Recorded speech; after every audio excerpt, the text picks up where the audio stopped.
Hello नमस्कार, तुमचं माझ्या चॅनलमध्ये स्वागत आहे. चला तर आज आपण बनवूया पंजाबी स्टाईल दम आलू. त्यासाठी मी बटाटे कुकरमध्ये उकडायला लावलेले आहेत. तोपर्यंत आपण कांदा कट करून घेऊ, टोमॅटो कट करून घेऊ.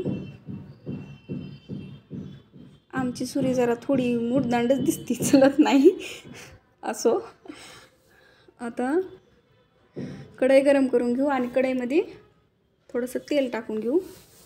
तेल टाकल्यानंतर कांदा परतायला ठेवू. कांद्याचा असा रंग बदलेपर्यंत परतायचा. नंतर टोमॅटो टाकून घ्यायचं. हे आपलं सगळं पूर्ण ग्रेव्हीचं कशी बनवायची ग्रेव्ही ते सुरू आहे. पुन्हा मगज टाकायचा. मगज म्हणजे सोप्या भाषेमध्ये सांगायचं तर टरबुजाची बी. नंतर काजू कणी टाकायची. काजूचे बारीक केलेले तुकडे असतात ते.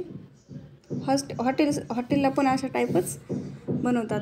नंतर तीळ, नंतर अद्रक आणि लसूण. हॉटेलला अशा टाईपच ग्रेव्ही बनतात. आपले बटाटे उकडून घेतलेले आहेत. बटाटे मॅश करून घेऊ. त्याच्यामध्ये कॉर्नफ्लॉवर टाकलं 1 वाटी, मैदा टाकला 1 वाटी, नंतर अद्रक लसूण टाकलं, थोडासा गरम मसाला, थोडासा धना पावडर, चवीनुसार मीठ आणि थोडीशी लाल मिरची टाकून घेतली. तर हे चांगलं मिक्स करून घेऊ. छान मिक्स झाले. आता याचे आपण छोटे छोटे बॉल बनवणार आहेत. तोपर्यंत आपण तेल गरम करायला ठेवू. सेम आलूसारखेच याचे बॉल बनवून घ्यायचे छोटे छोटे. हे बघा असे मस्त आता फ्राय करून घेऊ.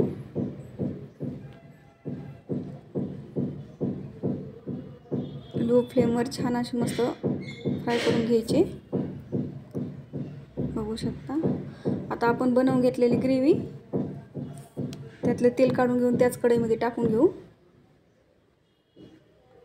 आणि दुधामध्ये किचन किंग मसाला, गरम मसाला, धना पावडर आणि लाल मिरची मिक्स करून घेऊ.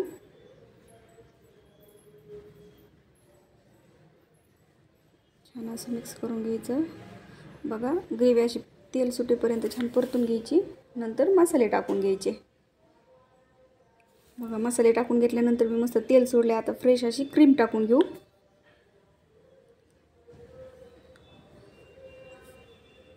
छान शिजल्यानंतर मग आपण बनवलेले आलूचे बॉल टाकून घेऊ. कोथिंबीर टाकून घेऊ. चवीपुरतं मीठ टाकून घेऊ.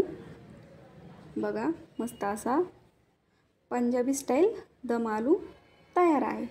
1 नंबर खतरनाक दिसतोय. तुम्ही पण नक्कीच ट्राय करा.